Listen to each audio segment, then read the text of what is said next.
Hello and welcome to the Middle East Forum's webinar series and podcast. I'm Stacey Roman, and I will be moderating this discussion today. We're pleased to have Kyle Shideler, Director and Senior Analyst for Homeland Security and Counter-Terrorism at the Center for Security Policy, join us to discuss known wolves, federal counterterrorism slip-ups, and the need for state-level terrorism laws. Mr. Shideler will speak for 15 minutes and open it up for questions. Should you wish to ask a question, please use the Q&A box located at the bottom of your screen to type your question. And with that, I will turn the discussion over to Mr. Kyle Shideler. Thank you, Stacey, and thank you to the Middle East Forum for making this venue available to talk about what I think is a pretty interesting and an important topic in terms of dealing with terrorism in the United States going forward. So let's go back in time a little bit to immediately after 9/11, where suddenly counterterrorism becomes the major focus of the FBI for obvious reasons. And I would argue that in the years immediately following 9/11, the FBI's handling of terrorism cases is pretty good. They break a number of major material support for terrorism cases, like the Holy Land Foundation, Abdurrahman al-Amoudi, Sami al-Arian. They break up a number of major potential plots. And the guiding document really for the whole federal government to understand the terror threat at this point was the 9/11 Commission report. And that report covered both the nature of al-Qaeda and the threat it represented, as well as the role played by Islamist groups like the Muslim Brotherhood and Jamaat al-Islami and others in supporting jihadist terrorism. And so maybe the high watermark of the FBI's handling of terrorism really was the Holy Land Foundation case, and then subsequently the decision by FBI leadership to cut off access to the Council on American Islamic Relations, which, as most of you probably know, is a Muslim Brotherhood-linked, Hamas-linked Islamist lobby group in the United States. So that's sort of how things start immediately after 9/11. But beginning in the late Bush and then early Obama administrations, we start to see a really considerable drift in the way that the FBI and really all federal law enforcement starts to handle terrorism. For example, you have no major domestic Islamist charities that are investigated or put on Treasury lists for material support for terrorism, beginning in about 2009 and onward, even to today. We began to see a steady rise in the number of what my friend, terrorism researcher Patrick Poole, coined known wolf attacks. That is a terror attack where the assailant was already known to intelligence or law enforcement prior to the incident, but yet is still able to successfully carry out an attack. You also have a growing trend of the FBI effectively denying what is obviously a jihadist motivated attack is a case of terrorism. And let me give you some examples. In June of 2009, you have the Little Rock, Arkansas military recruiting station attack conducted by Carlos Bledsoe, aka Abdul Hakim Mujahid Muhammad. It kills one and wounds another. Muhammad was converted and indoctrinated at a local university Muslim Students Association. He traveled abroad to Yemen to a school known to be a recruiting ground for al-Qaeda. And when he returned to the United States, he was interviewed by the FBI, but they subsequently essentially dropped the case and lost interest in him, and he later conducted the attack. Now, interestingly, the FBI and the Department of Justice declined to prosecute Bledsoe on terrorism charges in that case, despite the fact that he himself identified himself as a jihadist. He identified himself as affiliated with al-Qaeda and stated the motives for his attack. But they declined to prosecute on terror charges, and he ends up being charged in state court. June 2011, you have Nidal Hassan. He kills 13 people at Fort Hood, Texas. Even though the FBI knew prior to the attack that Hassan had been in direct contact with al-Qaeda ideologue Anwar al-Awlaki, and despite the fact that Hassan had conducted a PowerPoint presentation where he discussed the role of Sharia in motivating jihadist attacks, the FBI and the federal government officially classify that attack as workplace violence. July 2015, 24-year-old Mohammed Youssef Abdulaziz kills 4 Marines and wounds a police officer in an attack on another recruiting station in Chattanooga. Abdulaziz had attended a local mosque with a history of ties to the Muslim Brotherhood, and media reported that both Abdulaziz and his father may have been on terrorism watch lists prior to the attack. The Department of Justice told victims' family members that the motive in that case may never be known. In 2015, an undercover FBI agent literally follows two ISIS shooters to the Garland, Texas Convention Center, where Robert Spencer and Pamela Geller are conducting a free speech event. Local law enforcement shoot and kill the attackers before they can conduct a massacre. And in that case, you had an undercover FBI agent who had actually texted the attackers who were talking about the event, and he told them to, quote, tear up Texas. 2016, Omar Mateen kills 49 people in the Pulse nightclub in Orlando. The FBI releases an edited partial transcript of the killer's 911 call, which does not include his oath of allegiance to the Islamic State. This leads to the media promoting theories that the attack was actually a homophobic hate crime, not a jihadist terror attack. It later comes out that Mateen's father had been an FBI informant and that they had even considered recruiting Mateen himself to serve as an FBI source. So we're still seeing the effects of this today. You had in the example out in Boulder, Colorado, of an attack on a kosher grocery store by a Syrian immigrant. That case is officially being treated essentially as a mental health issue. But you have these cases and they go across administrations. So it's not just a political problem, but it's clearly a bureaucratic problem. So what has happened and what can be done about it? Well, one of the major problems with modern federal law enforcement is embracing this narrative of countering violent extremism. And this model eliminates the traditional understanding of terrorism as politically motivated, and it replaces it with a sort of psychological model of extremism, which treats terrorism as an attitude or personality trait unconnected to ideology. And this has led to a number of problems with conflating terrorism attacks with a wide variety of other violent incidents, including conflation with hate crimes incidents and active shooter or thrill killer incidents. And while these attacks may produce similar results, they have different motivations, and the ways to detect and prevent them are different. But this has devolved in the federal language and the way federal law enforcement talks about terrorism to the point where the Biden administration's counterterrorism strategy for the most recent year essentially treats hate crimes and terrorism as though they were identical. And of course, they're not. And this has come to impact not just jihadist terrorism, by the way, but also the way that the FBI handles left-wing or anarchist extremist motivated terrorism. We've seen cases where the DOJ refuses to charge or identify terrorism cases that have obvious left-wing political violence ties. And these include examples of federal felony arson by anarchists or Antifa groups throwing Molotov cocktails at police officers or courthouses. These should be ready-made terrorism cases. Federal felony arson is a terrorism predicate at the federal level. So if you could prove a political motive, you could charge terrorism in a case like that. And we're not seeing the FBI and the DOJ bring those kinds of cases. And this in turn creates a problem of an appearance of political motivation and leads to distrust. A recent Rasmussen report showed that 2/3 of Republicans and almost 1/3 of Democrats viewed the FBI as heavily politicized, even going so far as to agreeing with the statement that the FBI was acting as President Biden's, quote, Gestapo. So you have a high degree of increase in people on both sides of the aisle considering the FBI's behavior and the way they make decisions about cases as being very, very political. So that's a major problem. So what can be done? Well, to begin with, I have argued that the state governments should begin to take a far more active role in investigating and prosecuting terrorism offenses. Roughly 35 states have a terrorism statute, and most of them are pretty comparable to the existing federal law. That means it requires a violent criminal act to serve as a predicate crime.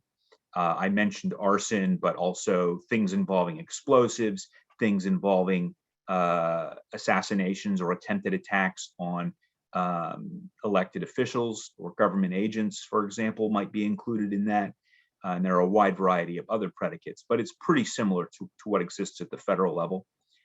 In some cases, it's a little bit tighter and a little bit better. Arizona, for example, has a tougher state terrorism statute than the federal statute, and we've seen it used very effectively. There was also a case in New York State where a suspect had a plot to target multiple synagogues, and New York State brought a terrorism charge successfully in that case. We even have cases where federal agents actively hand over their case to state prosecutors because making the case at the state level is viewed as easier than trying to go through the federal bureaucracy. If they treat it as a terror crime at the federal level, it creates all kinds of problems for them. So you see federal agents trying to use state terrorism laws successfully as well. We have had a few cases where I think state terrorism laws have been invoked for maybe questionable reasons. An example would be a recent case out of Michigan where a school shooter with no obvious political motive is currently facing state terrorism charges. That case is ongoing. We'll find out, I guess, whether there's more evidence of motive that may justify that invocation of terrorism, but so far I haven't seen it.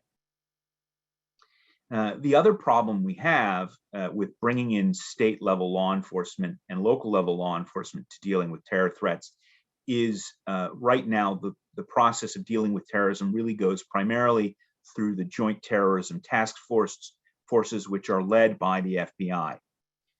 This was instituted, after 9/11. The idea was that they would bring in state and local law enforcement into these FBI-led JTTFs, and in turn, these local and state law enforcement could help spread the word, build up good relationships with local and state law enforcement, and really help bring local and state law enforcement into the process. We've had a number of problems with that. From what I've heard, you have local law enforcement that are brought into these JTTFs are essentially NDA'd, so they can't share information that they receive, even though that's kind of the point. You also have reports of JTTFs being very notoriously closed-lipped, unwilling to share information, even with DHS-supported state fusion centers. And you get a lot of reports of just major distrust between the FBI and local law enforcement. So this is breaking down. But at the end of the day, states have every right to enforce state laws against terrorism. And if the FBI is manifestly failing, which I would argue that it is, then maybe it's time to have states start developing their own processes. Examples of this being done well include the NYPD Counter-Terrorism Intelligence Program. They majorly ramped up after 9/11. They did, in my opinion, a lot of things right. I would encourage everyone to take a look at the NYPD SHIELD report on homegrown radicalization, which talked about how individuals are radicalized to become jihadists. Was an excellent report, really a hallmark of how to do things correctly, in my opinion. The NYPD even went so far as to embed local police officers in foreign city police departments to try and generate leads. So if you had a jihadist plot in Paris, for example, the Paris police would have somebody from the NYPD that they knew who to talk to. Couple other points real quick on things that I think are worth doing. States can toughen their state terror statutes as well. One of the ways to do this is to pass what's called Andy's Law. It was named after Private Andy Long, who was one of the individuals killed in that Little Rock, Arkansas jihadist attack. And the law allows for both states and terrorism victims to file suit to target the assets, both of individuals who conduct terror attacks or to file suit against entities who provided material support for a terror attack or attempted a terror attack. It also provides for treble damages and attorney fees in civil suits against entities which materially supported a terror attack, and that's to provide encouragement for civil attorneys to take these suits up and really, really try to put pressure on these groups that maybe provide material support for terrorism. States that don't have a material support for terrorism statute within their state terrorism statutes should really consider updating those statutes as well to provide for that. obviously, and usually when that's done, it simply mirrors what's done at the federal level in terms of material support. We've seen Andy's Law passed in Louisiana, Tennessee, Kansas, Florida, North Carolina, and Arkansas.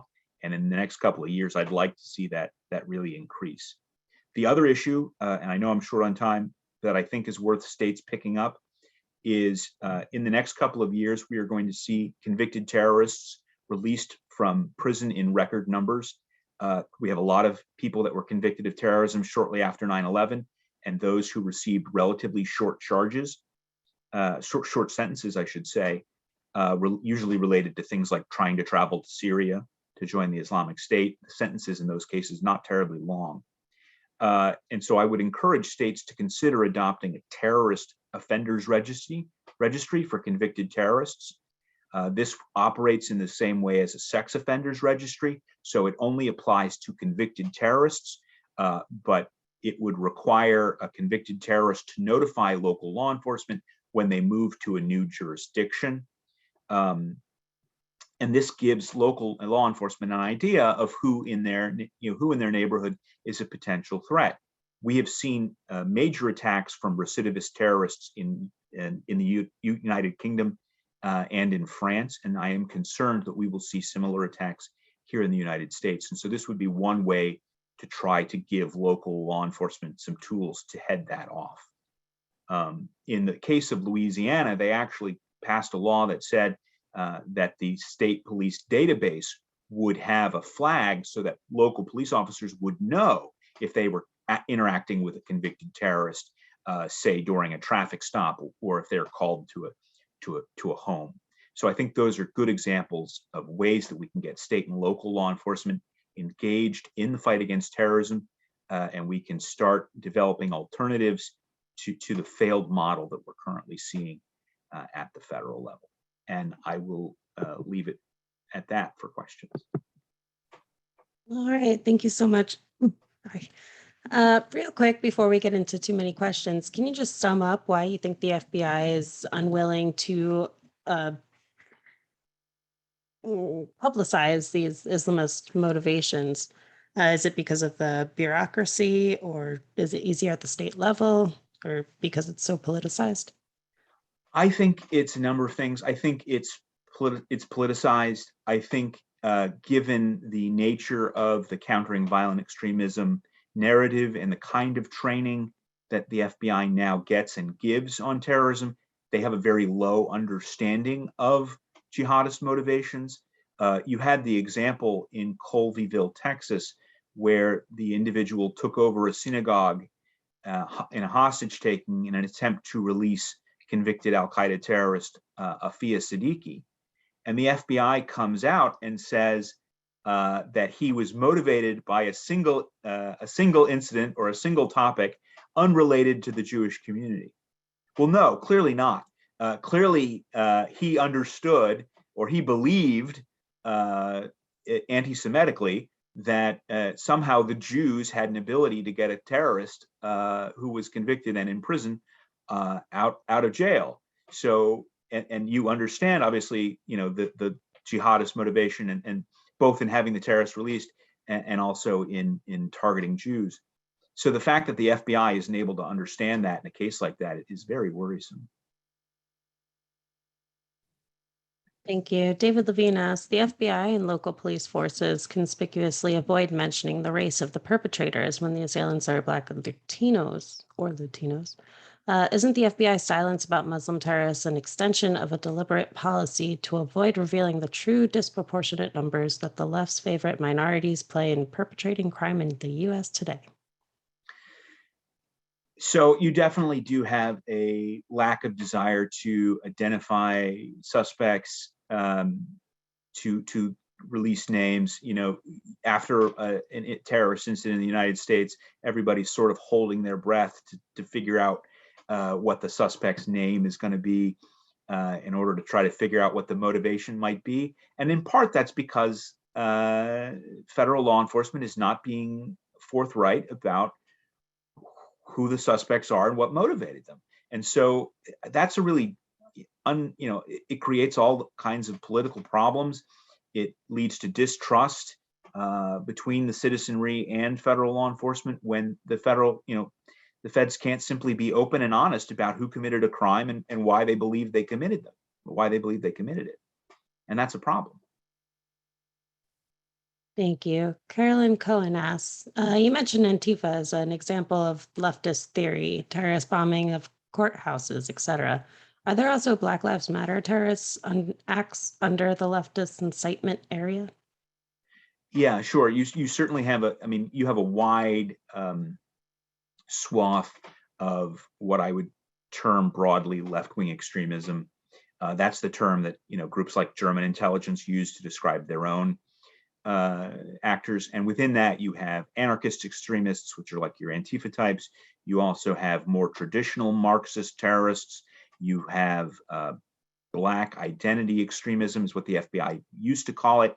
They no longer use that term, which can include both Black identity extremism, would be like things like Nation of Islam or Black Hebrews, where the ideology comes out of their self-identification.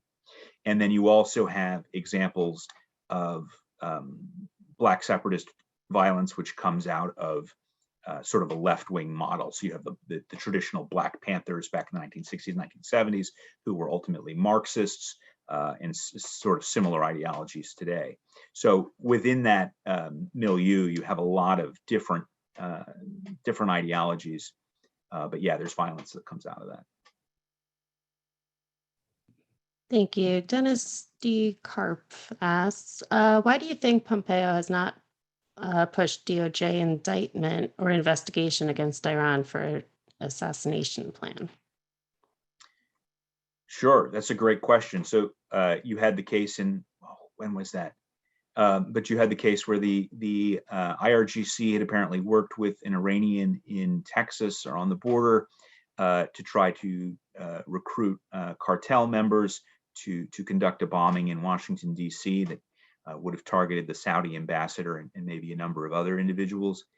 And they did, to their credit, they did identify the IRGC links. They brought charges against Iranian officials in that case.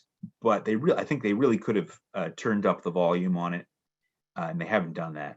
And we saw, prior to the Trump administration, obviously the Obama administration had downplayed threats from Hezbollah, threats from the IRGC. You had that story that came out about how they had sort of stepped on a DEA investigation of Hezbollah because they didn't want it to come out at the same time that they were working on the Iran deal. And I would argue even within the State Department under the Trump administration, you still had a number of bureaucrats who were still beholden to the Iran deal, still wanted to re-implement the Iran deal. So I'm sure that Pompeo met a lot of resistance on anything that was critical of Iran during that period. Understood. Thank you. Ken Miller asked, despite the change from the Obama Democrat presidency to the Trump Republican presidency, Trump was unable to eliminate the political infiltration of the FBI to any extent. With the change to the Biden administration, the politicalization of the FBI has been increased to a great extent, and the focus on American citizens who disagree with the progressive agenda by the FBI has increased greatly. Do you believe that if the Republicans retake the presidency, that there is the capability of eliminating the politicalization is at all possible, or without court system block attempts as it is under Trump?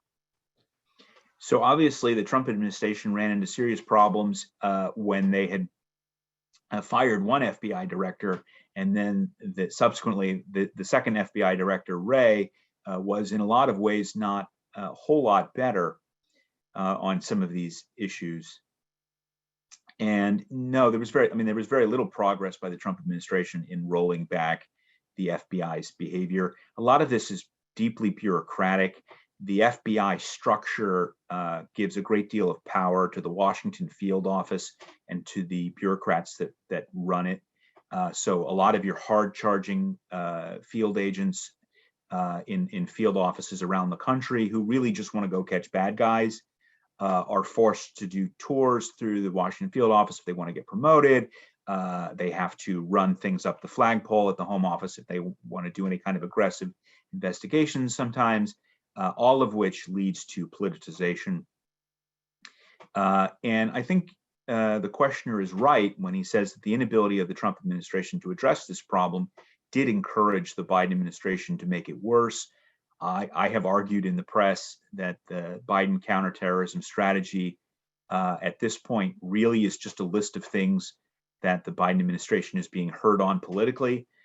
You have the example, of course, of the FBI looking at protests at school boards. That created a major buzz to the point where you do have GOP congressmen and senators asking pretty pointed questions of the FBI about that behavior. And they simply have sort of ignored oversight. They don't give useful answers to Congress seeking questions and things like this. And so we haven't seen an advancement. Can a future president change that? I think it's going to be tough. I'd like to see major structural changes. I would be willing to go so far as to have local FBI field office supervisors, Senate confirmed, to sort of break some of the power of the Washington field office. That's similar to the way the U.S. Marshal Service operates. Each deputy marshal in a region is Senate confirmed, so maybe that would be something you could do. But yeah, I agree. It's something that a future president needs to get a handle on if they want a federal law enforcement bureaucracy that works and that people trust. Thank you. Robert Larrick asked, couldn't you say anti-Semitism and hate against other minorities as well is a serious risk assessment that should be closely followed and intervened when creating a high risk of a plot or crime? I think that's fair to a certain extent. There are definitely a number of ideologies, not just jihadism, where anti-Semitism plays a major role. But it doesn't necessarily, so we want to be able to understand that. It doesn't necessarily help us narrow down what the motivation of a given actor is, which can lead to all kinds of problems. For example, in the attack on I think it was a kosher deli or a kosher grocery store in New York City, it was conducted by members of the Black Hebrew, which are a Black identity group.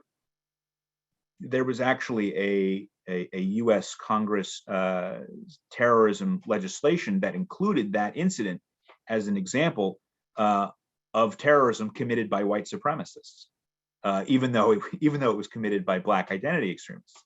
So anti-Semitism, I think, is definitely a flag for violence of a number of extremist groups, but it doesn't necessarily help us narrow down what group they are, how they operate, what they think.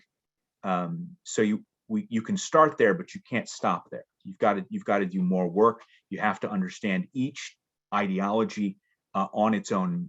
I was going to say on its own merits, but I don't want to make it sound like terrorist ideologies have merits. But you do have to understand them by themselves. What do the actors believe?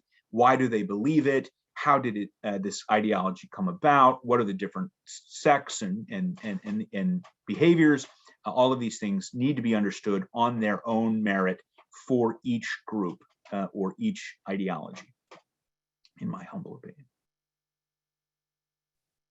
Speaking of your humble opinion, what do you think, to sum up, what do you think that should be done? What should be done? Well, as I said, I would really like to see state law enforcement start taking the lead in terrorism cases. If they have state terrorism laws, start charging with those laws. Don't necessarily turn every violent incident over to the FBI to investigate. If you think there might be a terrorism nexus, states should start to assert themselves. They have a vested interest in seeing these cases investigated properly. I would like to see state and local law enforcement do more counterterrorism work on their own, set up their own departments, certainly liaise with the feds, certainly speak to them, certainly share information, but don't feel that terrorism is something that only the FBI is in charge of, and that you have no right to investigate it, you have no right to be interested in it. You absolutely have a right. your local officers are going to be the first responders to any terrorism incident. The more they understand about terrorist ideology, the more they understand about terrorist behavior, the better they're equipped they're going to be to deal with it. The better equipped they're going to be able to deal with it when they make a car stop and they see some materials or some items that are suggestive of a terrorist motive. They should know what those are. They should be able to identify those. And unfortunately, the kind of training which they get from the feds, from the federal government, is lacking. And so they're going to have to go elsewhere, or they're going to have to develop their own programs. And as I said, NYPD is a great example of a way to do this well, and lessons to be learned there. A lot of damage was done to the NYPD program due to recent administrations in New York City, but they still have a lot of great lessons learned. They probably are a lot of great NYPD counterterrorism officers who would love to go live somewhere else. So if you've got a local metropolis and you need some of that background, I would suggest, maybe trying to acquire it, build your own program, and really start doing the work. And it's unfortunate, but the reality is you're not going to be able to rely on anybody else. If you're a state or local agency, you're going to have to do the work yourself. Thank you so much. And before we go, can you let our viewers know where we can find some more of your work?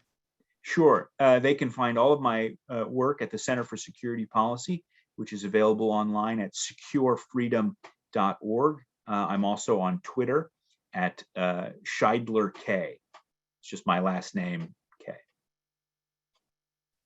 All right. Thank you so much for speaking with us today. We've come to the close of our webinar. Thank you again, Mr. Shideler, for speaking with us. My pleasure. For our viewers, we will not be having our usual Israel Insider webinar with Ashley Perry this Wednesday. Thank you all for joining us, and I hope you have a wonderful day.